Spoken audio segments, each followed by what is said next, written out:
Bonsoir à tous, soyez les bienvenus sur Mayotte la Première. Nous sommes ravis de vous retrouver pour ce nouveau numéro de Maïcha. Maïcha, comme son nom l'indique, l'émission où nous parlons de la vie, des femmes. Et malheureusement, aujourd'hui, nous allons parler de la vie que rencontrent beaucoup de Mahorais. Nous devons subir les agressions. Zarianti Durari est agricultrice, éleveuse. Elle a fait malheureusement la rencontre de mauvaises personnes sur le chemin. Lorsqu'elle rentrait à la maison, elle s'est faite agresser avec sa fille. Elle vient nous en parler aujourd'hui pour la première fois à la télé et ça se passe donc sur le plateau de Maïcha. Nous serons également accompagnés de Anne-Sophie Leblond. Elle est sophrologue et conseillère en développement personnel. Elle va pouvoir aussi nous dire comment est-ce qu'on fait pour avoir confiance et pour reprendre tout simplement le chemin de la vie et de vivre normalement.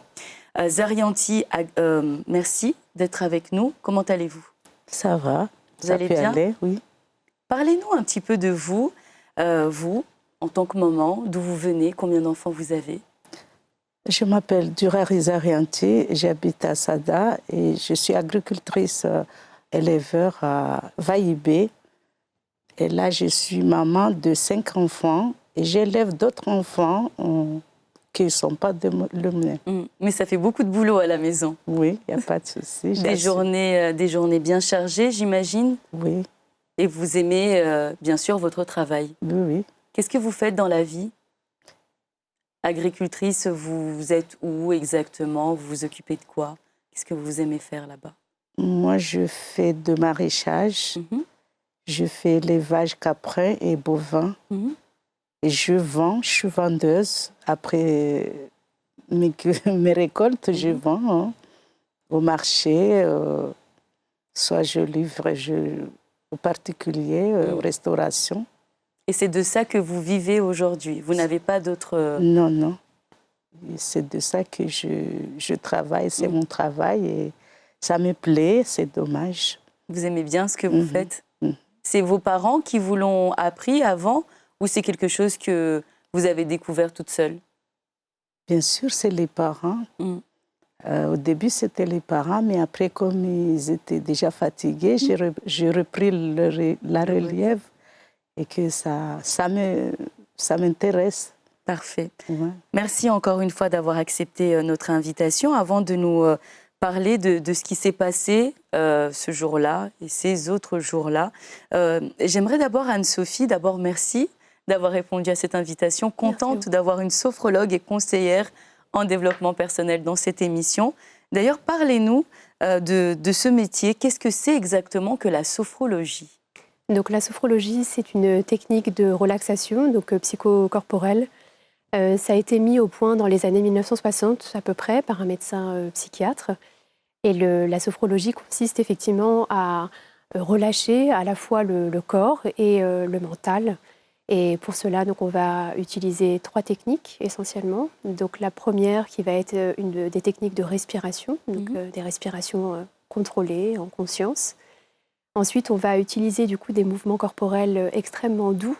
L'idée étant effectivement de venir mobiliser certaines chaînes musculaires pour favoriser en fait la détente du corps par la suite. Et puis la dernière chose que l'on va travailler en sophrologie, ça va être tout ce qui est imagerie mentale. On peut appeler cela aussi la visualisation positive, où là on va venir évoquer, en tout cas inviter les patients que l'on reçoit à évoquer des images qui vont être plutôt agréables du passé ou éventuellement des projections dans l'avenir. Et voilà, ces techniques associées en fait visent vraiment un mieux-être global. Et l'idée étant que les personnes s'approprient en fait ces techniques pour pouvoir les refaire dans le quotidien. Merci beaucoup pour cette présentation. On va voir ensemble comment vous pourriez par exemple accompagner Zarianti, elle ou d'autres personnes qui seraient amenées malheureusement à vivre ce genre de choses. Racontez-nous, Zarianti, qu'est-ce qui s'est passé? La dernière fois, ça s'est passé tellement de choses où ça se passe. Ça ne s'arrête pas? Ça ne s'arrête pas. Et on aimerait bien que ça s'arrête parce que c'est le quotidien qu'on vit. Racontez-nous, vous m'avez dit que vous avez fini le boulot, vous avez fini le travail. Là, j'allais j'ai livré, j'ai fait ma livraison et je rentrais à mon exploitation, dans mon exploitation. Du coup, j'arrive, là, il y a, au niveau de rivière, il y a une barrière.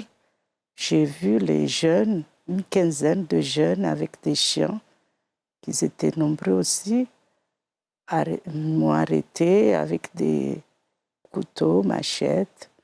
Vous étiez en voiture? En voiture. Vous étiez toute seule? Avec ma fille. C'était le soir, c'était la journée? C'était vers 11h. C'était à 11h. Ils m'ont arrêté. C'est là que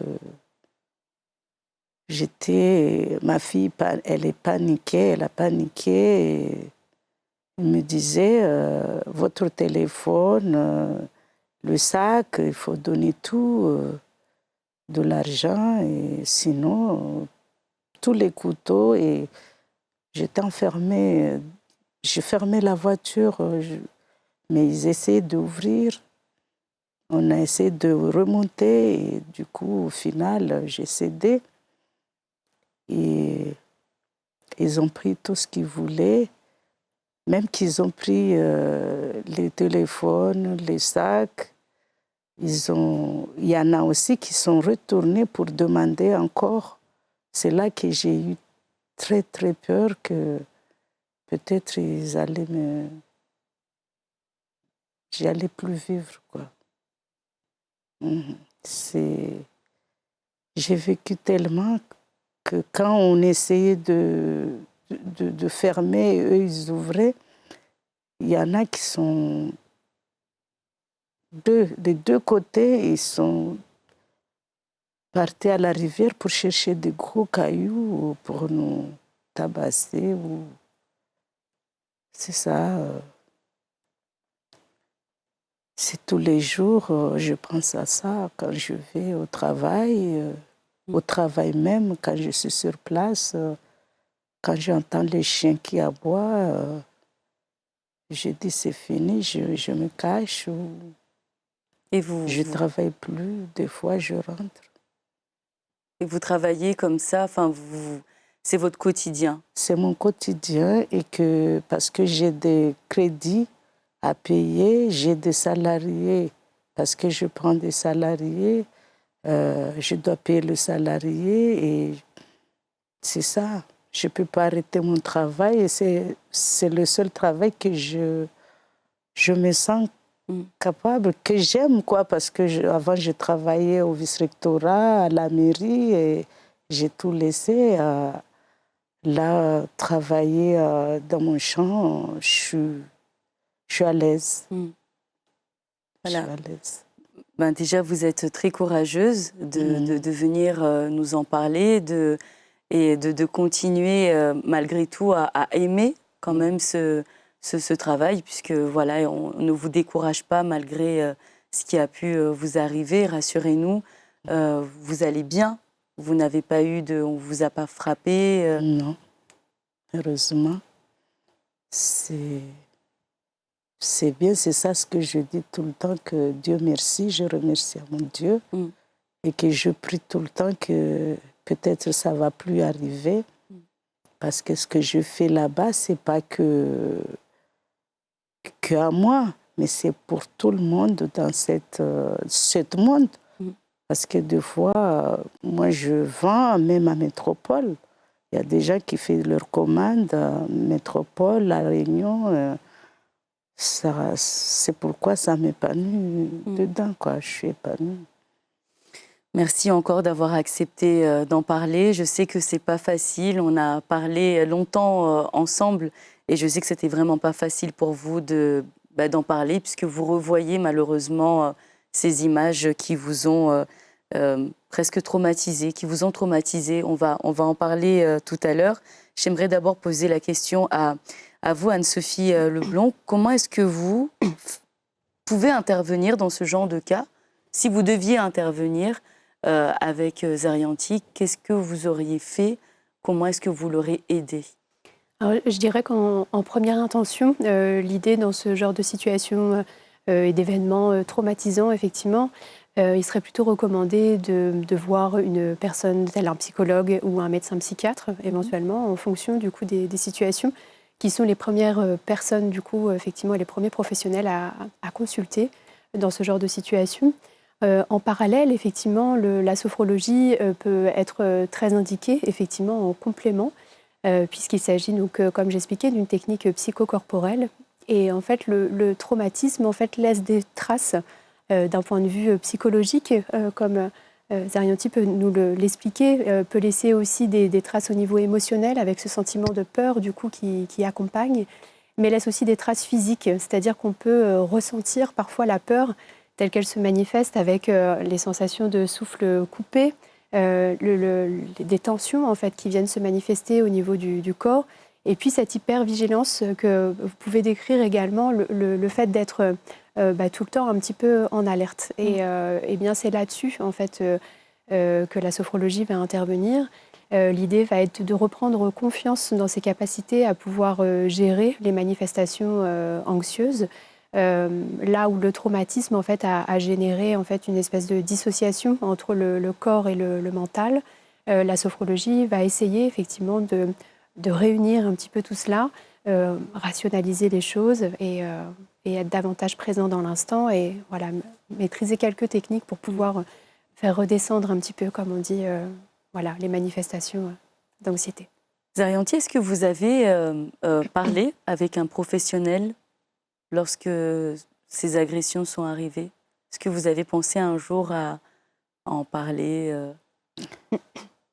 Une fois, j'ai demandé à mon médecin, j'avais alerté à mon médecin parce que au début, il y avait des vandalismes, il y avait des vols. Je sentais et j'ai demandé, j'avais la tension qui montait tout le temps et j'avais parlé à mon médecin qui avait prescrit parce que je le sentais qu'un jour peut-être ça allait arriver. Je lui ai demandé que je vais voir les policiers, faire des signaux d'alerte aux polices nationales, je ne sais pas, qui peut intervenir de temps en temps sur la zone. Oui, et jusqu'à là, le jour que ça arrivait, c'est là que j'ai su que c'est la police nationale et devrait venir. Mais il n'est pas. Ouais. Il n'y a pas eu cette intervention-là. Mais est-ce que vous avez pensé un jour à discuter avec un psychologue, par exemple, ou peut-être nous dire, depuis qu'il y a eu ces agressions, est-ce qu'il y a des choses qui ont changé vous concernant? Est-ce que vous l'avez dit, vous êtes dans la peur, mais comment est-ce que vous le vivez au quotidien? Je peux dire que ça... Est-ce que ça vous empêche de dormir? Est-ce que... Ça ne m'empêche pas de dormir, mais ça m'empêche de sortir, surtout pour aller travailler. Et on a essayé de monter une association qui s'appelle AMFT, parce que pour moi, j'ai considéré que les Mahorais ont beaucoup laissé et qu'il n'y avait pas la conscience... On ne se rend pas compte que les choses ont pris cette ampleur-là. Voilà. Et qu'est-ce que vous faites dans cette association-là? Vous vous regroupez entre vous? Voilà. Vous parlez? J'ai vu qu'il y avait d'autres personnes qui avaient la même peur et que j'ai dit on ne peut pas laisser comme ça et qu'il faut qu'on se mette en unité pour travailler parce qu'un pays doit vivre avec des agriculteurs.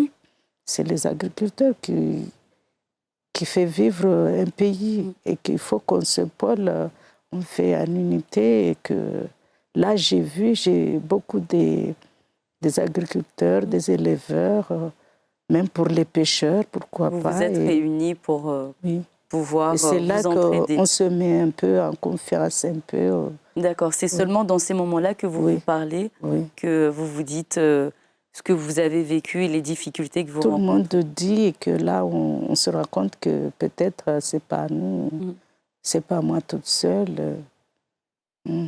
C'est quelque chose qui revient souvent de se dire que, voilà, le fait qu'elle dise qu'elle n'est pas un cas isolé, est-ce que dans l'inconscience, ça peut nous rassurée quelque part de savoir que je ne suis pas la seule à avoir subi ce genre de choses, et peut-être une façon d'avoir confiance et de se sentir moins seule au monde. Tout à fait. Je pense que dans ces situations-là, il est important effectivement d'avoir des endroits, des espaces pour pouvoir libérer aussi cet aspect émotionnel. Donc effectivement, ça peut être l'occasion de se réunir et d'échanger sur ce qui s'est passé, le vécu de l'instant et effectivement se retrouver dans les situations d'autres personnes. Et je pense qu'effectivement, ça fait partie clairement d'une forme aussi de reconstruction que de pouvoir en échanger et de se sentir aussi soutenu par ses pairs. Effectivement, c'est très important. On ne pense pas souvent ou pas forcément à rencontrer un psychologue et peut-être même après un sociologue. Oui. D'abord, est-ce qu'on peut revenir sur la différence d'intervention et les champs justement d'intervention entre le psychologue et le sociologue ou la sociologue, et puis l'importance qu'il y a de pouvoir communiquer avec ces professionnels-là? Alors je dirais que la psychologie, effectivement, est un espace d'écoute. Voilà, ils sont formés effectivement à l'écoute, au recueil des récits de vie du coup des personnes, et donc sont vraiment à même en fait d'offrir cet espace-là. La différence avec la sophrologie, ça va être qu'effectivement la sophrologie a une approche d'abord par le corps. Parfois le fait de parler d'une situation qui nous a marqué peut être difficile, de trouver les mots tout de suite peut être difficile. Donc finalement, peut-être que certaines personnes préféreront s'adresser, ou en complément, en tout cas, effectivement, à la psychologie, comme on le disait, s'adresser à un sophrologue de façon, effectivement, à avoir une autre approche de ce qui s'est passé, et puis venir libérer les tensions. Et parfois, le fait de libérer les tensions peut amener, finalement, à aussi rentrer dans cette forme d'échange. Dans tous les cas, que ce soit dans le bureau de la psychologue ou dans un bureau de sophrologue, du coup, l'idée est d'amener une écoute attentive, bienveillante à l'autre, être tout à fait présent pour entendre le récit de vie. Et rien que cette écoute bienveillante et empathique peut permettre aussi aux personnes de se poser voilà, et de prendre le temps, effectivement, de parler de cela, d'avoir des projections dans l'avenir. Voilà, quelque part, c'est de déposer un peu les valises, se délester pour repartir après un peu plus en forme. Zarianti, le jour que vous vous êtes fait agresser, malheureusement, vous nous avez dit qu'il y avait votre fille qui était avec vous. Comment elle va aujourd'hui? Elle va bien. Je me souciais beaucoup à elle. Surtout à elle, elle passait son bac. Elle venait juste de passer son bac. Et quand on a pris toutes ses affaires, elle me disait maman, comment je vais faire si on m'appelle en deuxième tour? Parce qu'il y avait ses affaires dans la voiture. Dans son sac. Dans son sac, dans la voiture. Ils ont ramassé nos sacs et les portables. Et dans les sacs, son sac à elle, il y avait ses papiers, carte d'identité. Elle me demandait, maman, comment je vais faire pour... Et surtout, moi, je pensais à elle, qu'est-ce qu'elle pense dans sa tête. Et heureusement, elle a eu son bac. On s'est beaucoup félicité, alhamdoulilah, et on est heureux. Et là, elle continue ses études, ça va. Mais toujours, on a toujours les peurs. Et est-ce qu'elle vous en a parlé après de ce qu'elle a vu? Vous me disiez à un moment donné aux antennes que maintenant, à cause de cette histoire, dès que vous rencontrez des personnes à l'extérieur, vous avez l'impression que ce sont peut-être des agresseurs. Oui, même elle, Facebook, à chaque fois, elle regarde s'il y a des agressions quelque part. Elle veut me montrer, maman, regarde, ça arrivé par-ci, regarde aujourd'hui, c'est ça ce qui s'est passé. C'est comme ça, on est toujours comme ça. Quand on voit les jeunes avec les têtes différentes, toujours on pense à ce qui s'est passé. À ce qui s'est passé. Et comme on n'est pas confiance, on dit peut-être ça va commencer. C'est ça. Est-ce que vous avez dû vous organiser différemment? Vous avez... les choses ne sont plus pareilles depuis, ou vous dites que c'est pas grave, je continue quand même de travailler, ou est-ce que vous êtes obligé d'avoir une autre organisation, peut-être des personnes pour vous accompagner quand vous allez au travail? Est-ce que ça a changé votre rythme de vie? Ça a changé mon rythme, mais ça devient très grave. Mais j'espère que ça va aller. Hein. Mais on espère aussi Ça que ça va aller. jusqu'à maintenant, ça a changé, mais comme j'avais arrêté le salarié de travailler, parce que j'avais plus de moyens pour le payer. Et À cause des agressions? À cause des agressions, des vols, tout ça, j'ai dit, il ne vaut mieux pas qu'il vienne. Je ne sais pas si ça va lui arriver aussi quelque chose et que je serai responsable. Je sais qu'il y a des choses et puis moi, je l'envoie au travail, que ce n'est pas normal. J'avais arrêté, mais maintenant, là, je pense le faire recruter d'autres personnes, oui. Donc, vous avez dû malheureusement vous adapter et puis voilà, gérer votre vie professionnelle et votre vie familiale différemment. Oui. Et ça va à la maison? Est-ce que ça joue aussi sur le moral? Je pense le fait de tout le temps être prise psychologiquement par ces choses compliquées. Est-ce qu'à la maison, vous êtes plus énervée, vous êtes calme?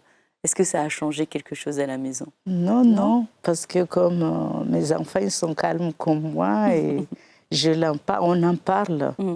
On en parle tout le temps, je l'explique et on se parle à chaque fois parce qu'eux ils vont à l'école aussi. Ils prennent le bus, 2 heures du mat, à l'arrêt de bus qui va à Kaweni. Même si que je regarde l'heure, si c'est déjà 6 heures, je sais qu'elles sont arrivées ou ils sont arrivés, mais est-ce que ça va tenir jusqu'à le soir et qu'on s'appelle ou après la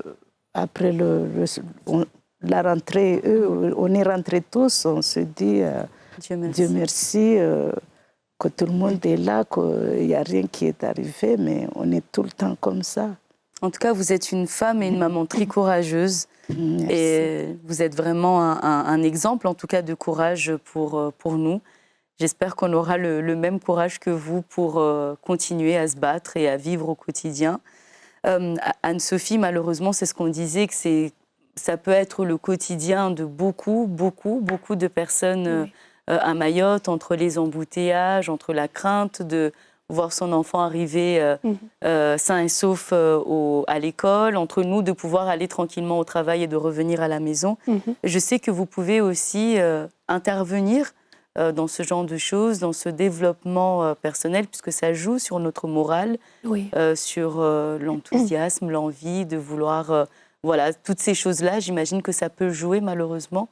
Comment est-ce que vous pouvez intervenir pour ce genre de cas, pour les autres cas, pour notre accompagnement professionnel, personnel?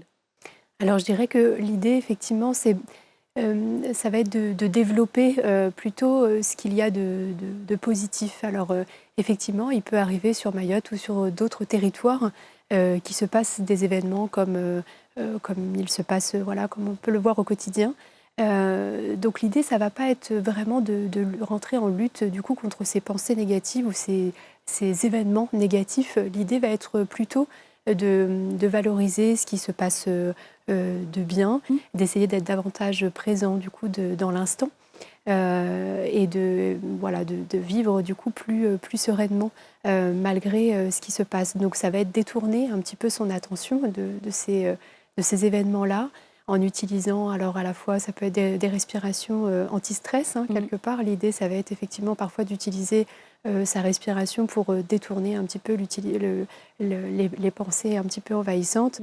On peut aussi aller valoriser du vécu positif, donc soit des ressources du passé, des moments agréables, les faire réémerger de façon effectivement à se booster aussi en énergie et en bonne humeur. Donc l'idée n'est pas tant de lutter contre ce qui se passe de négatif, mais c'est plutôt de réapprendre à vivre sereinement l'instant présent et réadopter en fait des attitudes, des postures qui nous permettent d'être à nouveau plus serein et plus détendu. Voilà.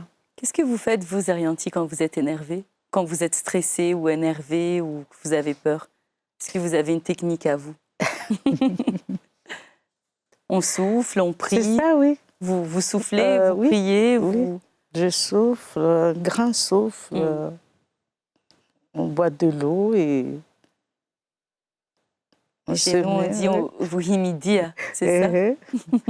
Et puis, du coup, on reprend.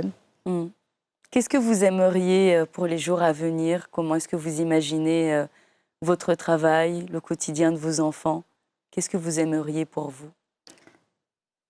Moi, j'aimerais bien voir ce fléau s'arrête.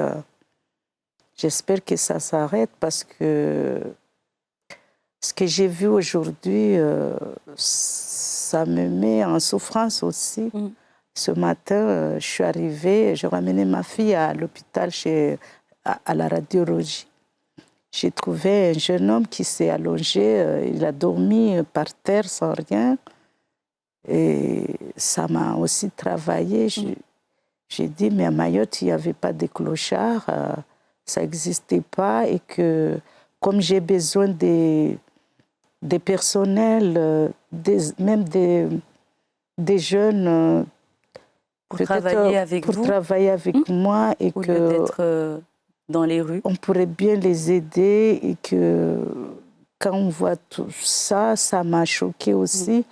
Des fois, je me demandais est-ce que je vais le réveiller, parce qu'il est réveillé, il n'est pas dormi, mais il a sommeil, mais il s'est allongé, peut-être il a faim, peut-être il a besoin de choses, mais j'ai peur de lui demander qu'est-ce que vous voulez, et que ça m'a touchée aussi.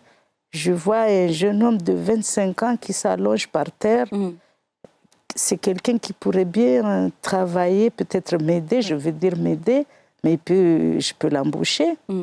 Bon, on a bien compris que vous imaginez un monde meilleur, sans toutes ces difficultés. C'est ça, c'est dommage. C'est dommage pour nous si on arrête le travail, et c'est dommage pour eux qu'ils n'ont pas profité de travailler, parce qu'avoir la faim, au final, ils vont mourir. Je ne sais pas. On imagine un monde meilleur, on espère, dans les années à venir à Mayotte, sans des misères. Car oui, il y a aussi de belles choses, comme le métier que vous faites. C'est un très, très beau métier. Et heureusement que vous êtes là. Merci beaucoup. Mais l'émission, malheureusement, touche déjà à sa fin. Anne-Sophie, peut-être en 30 secondes, où est-ce qu'on peut vous retrouver si on a besoin de venir parler avec vous? Alors, je fais des consultations individuelles sur Petite Terre, mais également depuis peu de temps au Centre Onakia, donc en Grande Terre. Et également, du coup, au sein des entreprises, associations du territoire, pour des sujets qui vont tourner autour du bien-être au travail, la qualité de vie au travail et le bien-être tout court. Merci. Voilà. Merci beaucoup à toutes les deux d'avoir accepté cette invitation, et nous saluons votre fille également. Merci beaucoup, Zarianti, et vous êtes très courageuse. Merci encore d'avoir accepté de venir dans cette émission.